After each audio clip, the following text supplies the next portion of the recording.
গোকুলপুর আরেপটিলার আমার মহিষাসুর মর্দিনী নামে যে আমার দিদিদের একটা কমিটি, সেই কমিটির দিদিরা আজকে প্রতিদিনে মানে রাতের বেলা ওরা মানে রাস্তা রাস্তা পাহারা দেয় যে কোথাও নেশা জাতীয় কিছু বিক্রি হচ্ছে কিনা বা কেউ সেবন করে কোনো মানে বাড়ির ঘরে কি কোনো কাউকে মারধর করছে কিনা। প্রতিনিয়ত ওরা মানে সেই মিশন চালিয়ে যাচ্ছে আজকে অনেক দিন যাবত।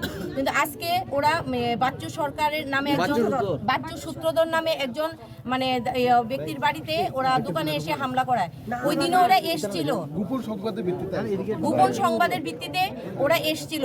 ওরা এসে ওই দিনও এসছে, আসার পরে ওদের কাছে কোনো মানে প্রমাণ ছিল না বলে ওরা মানে ওদেরকে ধরতে পারেনি। কিন্তু আজকে সমস্ত দিদিরা এবং আমার যে যুব সমাজে কিছু আমার যুবক ভাইয়েরা ওরা এসে ওদের বাড়িতে এসে প্রচুর পরিমাণে গাঁজা এবং অনেক মানে এখানে মানে মদের বোতল অনেকগুলো পেয়েছে, পাশাপাশি বাংলা মদের প্যাকেটগুলো অনেক পেয়েছে, অনেকগুলো, যেগুলো আমাদের সমাজটাকে মানে ধ্বংসের পথে নিয়ে যাওয়ার জন্য মানে যথেষ্ট।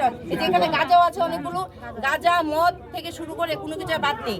বাড়ির মধ্যে গর্ত করে জায়গায় জায়গায় গর্ত করে এবং ছাদের উপরে মানে প্রচুর পরিমাণে মদ এখানে মজুত রেখেছে। কত বছর ধরে ব্যবসা করে আসছিল উনি? প্রায় 18-19 বছর যাবতই এখানে মদ বিক্রি করছে এবং আজকে শুধু মানে বিক্রি করছে শুধু ধরেনি, পাশাপাশি যারা এখানে খাচ্ছে এসে ওদেরকেও ধরেছে। এখনই পুলিশ আইছে?